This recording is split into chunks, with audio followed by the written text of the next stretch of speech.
नमस्कार विद्यार्थी मित्रांनो, नोट्स इन मराठी या आपल्या शैक्षणिक यूट्यूब चॅनलवर तुमचं मनापासून स्वागत आहे. आज आपण पुस्तकांच्या पानांमधनं थोडं बाहेर येणार आहोत आणि थेट 1630 ते 1810 या काळातल्या महाराष्ट्रात डोकावणार आहोत. हा तो काळ आहे ज्याने हिंदवी स्वराज्याचा उदय पाहिला आणि पेशव्यांचं वैभवही अनुभवलं. पण या मोठ्या राजकीय घडामोडींच्या पलीकडे एक सामान्य माणूस कसा जगत होता, त्याचं गाव, त्याचं घर, त्याच्या श्रद्धा कशा होत्या, आज आपण आपल्या स्रोतांच्या आधारे यात समाज जीवनाचा धांडोळा घेणार आहोत. आणि यात एक विलक्षण विरोधाभास दडलेला आहे. एका बाजूला अत्यंत साधं, निसर्गावर अवलंबून असलेलं स्वयंपूर्ण खेडूत जीवन, बरोबर? आणि दुसऱ्या बाजूला पेशव्यांच्या काळात पुण्यात फुललेलं वैभव, कला आणि भव्य वाडे. या दोन टोकांच्या मधला महाराष्ट्र कसा होता हे समजून घेणं खूप रंजक ठरेल. अगदी बरोबर. चला तर मग या प्रवासाची सुरुवात त्या समाजव्यवस्थेच्या कण्यापासून म्हणजेच गावगाड्यापासून करूया. स्रोतांमध्ये पाटील आणि कुलकर्णी या दोन प्रमुख अधिकाऱ्यांचा उल्लेख आहे. ही व्यवस्था नेमकी कशी चालायची? हा खूप महत्वाचा प्रश्न आहे. कारण पाटील आणि कुलकर्णी हे केवळ सरकारी नोकर नव्हते. अच्छा. ते गावगाड्याचे आधारस्तंभ होते. पाटलांकडे गावाचं संरक्षण, कायदा आणि सुव्यवस्था पाहण्याची जबाबदारी होती. म्हणजे तंटे बिखडे सोडवण्यापासून ते चोरांपासून गावाचं रक्षण करण्यापर्यंत सगळं? अगदी सगळं त्यांच्या अखत्यारीत येत असे. आणि या कामासाठी त्यांना सरकारकडून जमीन इनाम म्हणून मिळे. म्हणजे पगार नाही तर जमीन? हो, आणि त्यासोबतच गावच्या महसुलातला काही हिस्साही मिळत असे. हे पद वंशपरंपरागत होतं, त्यामुळे पाटलांना गावात मोठा मान असे. म्हणजे पाटलांकडे एक प्रकारे गावातील पोलीस आणि न्यायाधीशाची भूमिका होती असं म्हणता येईल. बरोबर. आणि मग कुलकर्णी काय करायचे? तर ते होते गावाचे अर्थमंत्री. अर्थमंत्री? हो, त्यांच्याकडे जमीन महसुलाच्या सगळ्या नोंदी ठेवण्याचं काम होतं. म्हणजे कोणत्या शेतकऱ्याकडे किती जमीन आहे, किती कर गोळा झाला, या सगळ्याचा हिशोब ते ठेवत. म्हणजे एकीकडे पाटलांकडे शारीरिक बळ आणि अधिकार, तर दुसरीकडे कुलकर्ण्यांकडे दप्तराचं म्हणजे माहितीचं बळ. अगदी. त्यामुळे या दोघांमध्ये अधिकाराचं एक संतुलन साधलं जायचं. पण हे संतुलन नेहमीच टिकत असेल का? म्हणजे एखाद्या पाटलाने अधिकाराचा गैरवापर केला तर? त्यासाठी गोतसभा नावाची एक यंत्रणा होती. गावातले प्रतिष्ठित नागरिक, वतनदार एकत्र येऊन गावाच्या प्रश्नांवर निर्णय घ्यायचे. म्हणजे तिथे दाद मागता येत असे? हो. या सभेत पाटलाच्या निर्णयालाही आव्हान देता येत असे. अर्थात व्यवहारात हे किती प्रभावी ठरत असेल हा संशोधनाचा विषय आहे, पण अशी एक व्यवस्था होती हे महत्वाचं. पाटील कुलकर्णींच्या जोडीला 12 बलुतेदार ही एक अत्यंत वैशिष्ट्यपूर्ण संकल्पना आपल्या स्रोतांमध्ये येते. ही पद्धत म्हणजे गावाच्या अर्थव्यवस्थेचा कणा होती असं म्हटलंय. हो, नक्कीच. कारण ही एक प्रकारची सामाजिक सुरक्षिततेची हमी देणारी पद्धत होती असं म्हणूया. सामाजिक सुरक्षितता ती कशी? म्हणजे बघा, लोहार, सुतार, कुंभार, चांभार, न्हावी, धोबी असे 12 व्यावसायिक ज्यांना बलुतेदार म्हणत, ते संपूर्ण गावाची सेवा करायचे. अच्छा. म्हणजे शेतकऱ्याला नांगराचा फाळ हवा असेल तर तो लोहाराकडे जायचा. या सेवेच्या बदल्यात त्यांना थेट पैसा मिळत नसे. मग मोबदला कसा मिळायचा? सुगीच्या वेळी प्रत्येक शेतकरी आपल्या उत्पन्नातला एक निश्चित वाटा म्हणजे धान्य या बलुतेदारांना द्यायचा. यालाच बलुत म्हणत. म्हणजे गावातल्या प्रत्येक कुटुंबाची किमान गरज भागत असेल. बरोबर. पैशाचा वापर कमी असल्यामुळे अर्थव्यवस्था स्थिर राहायची. पण या पद्धतीची एक दुसरी बाजूही होती. ती कोणती? ही व्यवस्था जाती व्यवस्थेवर आधारलेली होती. त्यामुळे व्यवसायाचं स्वातंत्र्य नव्हतं. सुताराच्या मुलाने सुतारकामच करायचं हे जवळपास ठरलेलं होतं. म्हणजे आर्थिक प्रगतीला मर्यादा येत होत्या. हो. स्रोतांमध्ये काळी आणि पांढरी अशी समाजाची विभागणी केली आहे. हे खूपच बोलकं आहे नाही का?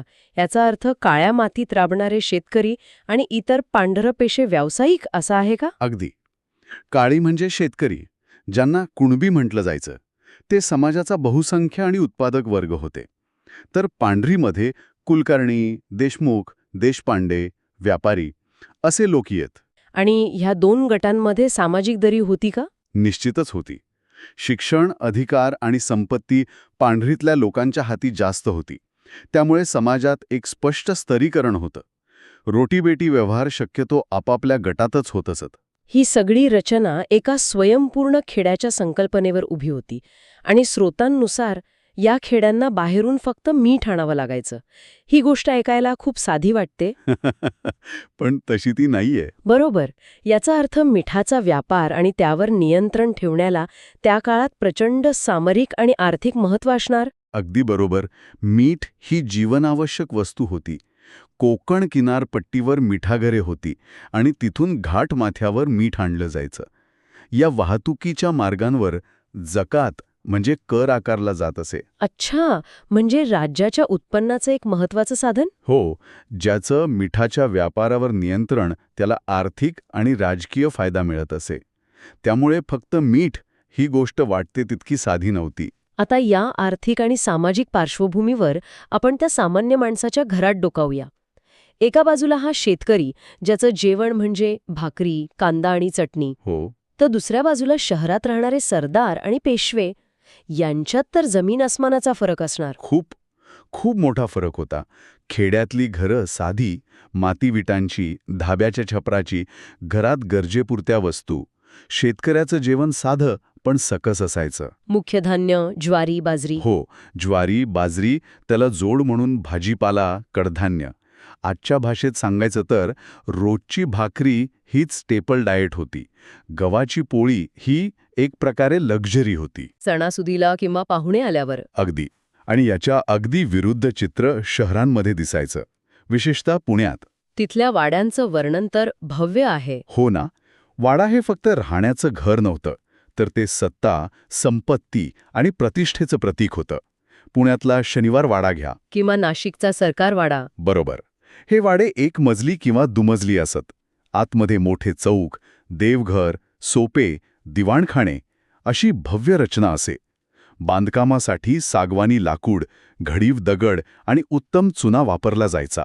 आणि जेवणाचं तर विचारायलाच नको. अहो, जेवणात भात, वरण, तुपाच्या पोळ्या, अनेक प्रकारच्या भाज्या, कोशिंबिरी, श्रीखंडासारखे गोड पदार्थ. दुधातुपाची रेलचेल. अगदी. पोशाखातही हा फरक दिसायचा. जरीकाठी धोतर, उंची अंगरखा, डोक्याला मुंडासे आणि स्त्रियांसाठी पैठणीसारखी महागडी लुगडी. हा सगळा श्रीमंतीचा थाट होता. म्हणजे एकाच काळात दोन वेगवेगळे महाराष्ट्र अस्तित्वात होते. आता या भौतिक जीवनापलीकडे त्यांच्या वैचारिक जगाबद्दल बोलूया. लोकांच्या श्रद्धा, समजुती कशा होत्या? त्या नळातलं जीवन पूर्णपणे श्रद्धा, समजुतींनी व्यापलेलं होतं. कोणतंही काम, अगदी. पेरणीपासून युद्धापर्यंत. हो, अगदी. चांगला मुहूर्त पाहिल्याशिवाय सुरू होत नसे. ग्रहताऱ्यांची स्थिती, पंचांग याला खूप महत्त्व होतं. देव किंवा ग्रहांचा कोप होऊ नये म्हणून अनुष्ठाने, जपजाप्य आणि दानधर्मावर मोठा भर दिला जायचा. याचा अर्थ एक प्रकारचं दैववादी जगणं होतं. पण याचा काही नकारात्मक परिणामही होत असेल, नाही का? दुर्दैवाने हो. शास्त्रीय दृष्टिकोनाचा अभाव असल्यामुळे आजारपण आलं की लोक औषधोपचारापेक्षा देवाला नवस बोलायचे. अच्छा. साथीचे रोग म्हणजे देवाचा कोप असं मानलं जायचं. यामुळे अनेक जीव हकनाक जात असत. सामाजिक प्रथांमध्ये बालविवाहाची प्रथा सर्रास होती. पुरुषांमध्ये बहुपत्नीत्व. हो, तेही रूढ होतं, विशेषतः सरदार आणि श्रीमंत वर्गात. पण या अंधारातही काही आशेचे किरण होते. स्रोतांमध्ये विधवा पुनर्विवाहाची काही तुरळक पण महत्वाची उदाहरणं सापडतात. हे त्या काळाच्या मानाने खूप पुरोगामी होतं. नक्कीच. ह्या सगळ्या रोजच्या जीवनात विरंगुळा म्हणून सण उत्सवांचं स्थान काय होतं? सणोत्सव हे त्यांचं सामाजिक जीवन समृद्ध करणारे महत्वाचे घटक होते. गुढीपाडवा, नागपंचमी, बैलपोळा, दसरा, दिवाळी, होळी, ईद. सगळेच सण साजरे व्हायचे. हो, सर्व सण मोठ्या उत्साहात साजरे व्हायचे. बैलपोळा हा शेतकऱ्यांचा महत्त्वाचा सण होता, तर दसरा हा शौर्याचा. पेशव्यांच्या काळात गणेशोत्सवाला विशेष महत्त्व प्राप्त झालं. पण तो घरगुती स्वरूपाचा होता, बरोबर? अगदी. पेशवे स्वतः गणेशभक्त असल्यामुळे पुण्यात गणेशोत्सव मोठ्या थाटात साजरा होऊ लागला. पण तेव्हा तो उत्सव घरगुती होता, आजच्यासारखा सार्वजनिक नव्हता. आता आपण या चर्चेच्या सर्वात आकर्षक भागाकडे वळूया. तो म्हणजे कला आणि स्थापत्य. मराठेशाहीने आपल्याला जो मूर्त वारसा दिला आहे तो आजही आपल्याला थक्क करतो. सुरुवात करूया किल्ल्यांपासून. हो, शिवाजी महाराजांचा काळ म्हणजे दुर्गनिर्मितीचा सुवर्णकाळ. आणि स्रोतांमध्ये हिरोजी इंदुलकरांचं नाव येतं. ते केवळ एक अभियंता होते की एक दृष्टे होते? हिरोजी इंदुलकर हे केवळ अभियंता नव्हते, तर ते एक युद्धनीती तज्ज्ञ होते. त्यांचं वैशिष्ट्य हे होतं की त्यांनी केवळ बांधकाम नाही केलं, तर त्यांनी सह्याद्रीच्या नैसर्गिक रचनेलाच तटबंदीचा भाग बनवलं. याचं एखादं उदाहरण? रायगडावरचा महादरवाजा बघा. तो 2 बुरुजांच्या मध्ये अशा पद्धतीने लपवला आहे की शत्रूला तो सहज दिसणार नाही. आणि त्यावर थेट हल्ला करणं अशक्य होईल. बरोबर. ही केवळ अभियांत्रिकी नाही, तर शत्रूच्या मानसिकतेचा अभ्यास करून केलेली रचना आहे.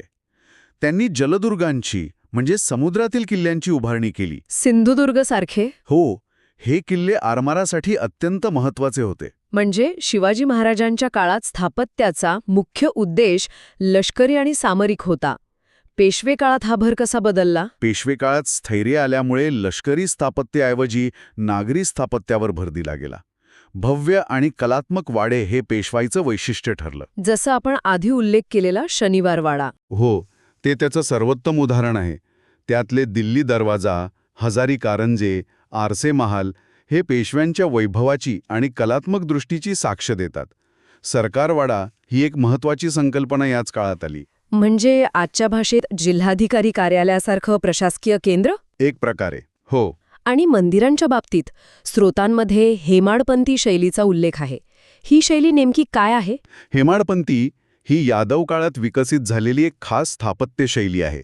याचं मुख्य वैशिष्ट्य म्हणजे या दगडावर दगड रचून बांधकाम केलं जातं, चुना किंवा कोणताही जोडणारा मसाला न वापरता. अच्छा, म्हणजे इंटरलॉकिंग सिस्टम सारखं? अगदी. दगडांनाच एकमेकात अडकता येतील असे खोबणी आणि कुसू तयार केलेले असतात. वेरूळचं घृष्णेश्वर मंदिर हे याचं उत्तम उदाहरण आहे. या मंदिरांच्या भिंतीवर देवदेवता, प्राणी, नर्तकी यांची अप्रतिम शिल्प कोरलेली असतात. आणि पेशव्यांनी ही शैली पुढे नेली? हो, त्यांनी अनेक नवीन मंदिरं बांधली, जसं की नाशिकचं काळाराम मंदिर किंवा त्र्यंबकेश्वर मंदिर. स्रोतांमध्ये घाटांचाही एक विशेष उल्लेख आहे जे मराठेशाहीचं वैशिष्ट्य मानलं जातं. हो, नदीकिनारी बांधलेले दगडी घाट हे खरंच मराठ्याशाहीचं एक खास वैशिष्ट्य आहे. यांचं दुहेरी प्रयोजन होतं, एक धार्मिक आणि दुसरं व्यावहारिक. म्हणजे लोकांना आणि जनावरांना सहजपणे पाण्यापर्यंत पोहोचता यावं. बरोबर. प्रवरा नदीच्या काठी टोके इथला घाट याची सुंदर रचना दर्शवतो. त्यात पक्क्या पायऱ्यांच्या ओळीत ठराविक अंतरावर एक पायरी मुद्दाम पुढे काढलेली असे. डिझाईनसाठी? हो, त्यामुळे घाटाच्या एकसुरीपणाला छेद मिळायचा आणि त्याचं रूप अधिक खुलून दिसायचं. स्थापत्यासोबतच चित्रकला आणि शिल्पकलेलाही पेशवाईत उत्तेजन मिळालं. गंगाराम तांबट यांचं नाव स्रोतांमध्ये येतं.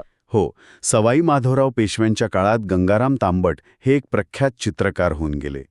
वाड्यांच्या भिंती रंगवण्याची म्हणजेच भित्तिचित्रांची कला या काळात बहरली. विषय काय असायचे चित्रांचे? मुख्यतः रामायण महाभारतातील प्रसंग, सणोत्सव, रागमाला हे विषय असत. शिल्पकलेत मंदिरांवरचं कोरीवकाम तर होतंच, पण त्याशिवाय पुण्यातील पर्वती इथल्या देवळातील पार्वती आणि गणपतीच्या धातूच्या मूर्ती त्या ओतकाम कलेचा उत्कृष्ट नमुना आहेत. बरोबर. तर मग ह्या सगळ्या चर्चेतून आपण पुन्हा त्याच विरोधाभासावर येऊन पोहोचतो.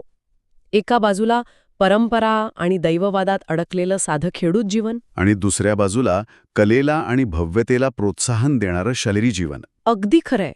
आणि गंमत म्हणजे हे दोन्ही एकमेकांशिवाय अपूर्ण आहेत की नाही? हो, गावागाड्यातून मिळणाऱ्या महसुलाच्या जीवावरच पेशव्यांना पुण्यातलं वैभव उभं करता आलं. त्या शेतकऱ्याच्या श्रमातूनच कलावंताला राजाश्रय मिळाला. म्हणजे हा विरोधाभास असला तरी ते एकाच नाण्याचे 2 बाजू होत्या. बरोबर. एका सामान्य शेतकऱ्याचं जीवन आणि पुण्यातील पेशव्यांचं वैभवशाली जीवन यातील तफावत खूप मोठी होती. पण हे दोन्ही मिळूनच त्या काळाचं समाजजीवन पूर्ण होतं. ऐकणाऱ्यांसाठी एक विचार. त्या काळातली खेडी स्वयंपूर्ण होती, फक्त मीठ वाहेरून यायचं. आजच्या काळातली अशी कोणती एक वस्तू असेल जी मिठाशिवाय त्या लोकांना सर्वात जास्त आश्चर्यकारक किंवा गरजेची वाटली असती? विचार करायला लावणारा प्रश्न आहे, नाही का?